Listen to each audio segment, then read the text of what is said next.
gentlemen indeed. Peter Aldous from the Conservative Party. Tried in 2005, didn't make it. Trying again this time round. Bob Blizzard, been in the seat since 1997. Majority of just under 6,000, I believe. And Alan Dean, a newcomer to the political spectrum in Lowestoft for the Liberal Democrats. Thank you, gentlemen, for joining us. Well, first of all, we should start with you, Peter Aldous, because all this brouhaha about Waveney is because it's 116 on your fighting list. That's an awful lot of pressure on you, isn't it, to do well?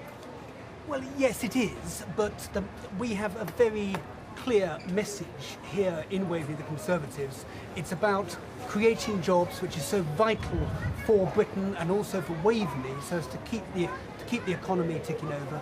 And it's really what that's about jobs. And it's our view was that the Labour's national insurance increase will stop the recovery in its tracks, and we're promoting jobs here. Okay, well, there's a national campaign message boiled straight down to the air, and is that what's going to be about, Bob Blizzard? Is it going to be about national messages that suit the people of Waveney? Is that how you're going to fight this seat? I think it's about the way national politics affects this seat. It's also about choosing the best candidate, the best person to represent this area, and I think I have a good record on that.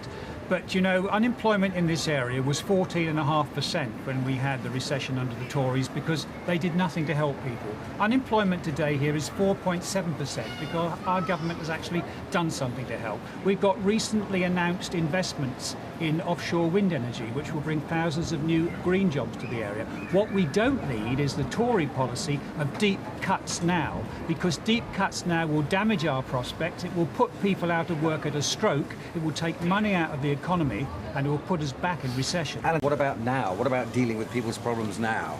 Well, what we have to do at the moment is to get a new buyer for one of our main companies, SLP. And as we sit here, our regional development agency is talking to a prospective buyer, offering help to try and get that company in. Yet the Conservatives, one of their main promises is to abolish regional development agencies. That's not going to do us any good. We've got our Orbis Energy Centre, which is attracting the new green energy companies to this town. Again, that was provided by the RDA, which the Tories want to scrap. Briefly, I think regional development agencies, it's one of those, it's a quango, which is a burden on the economy.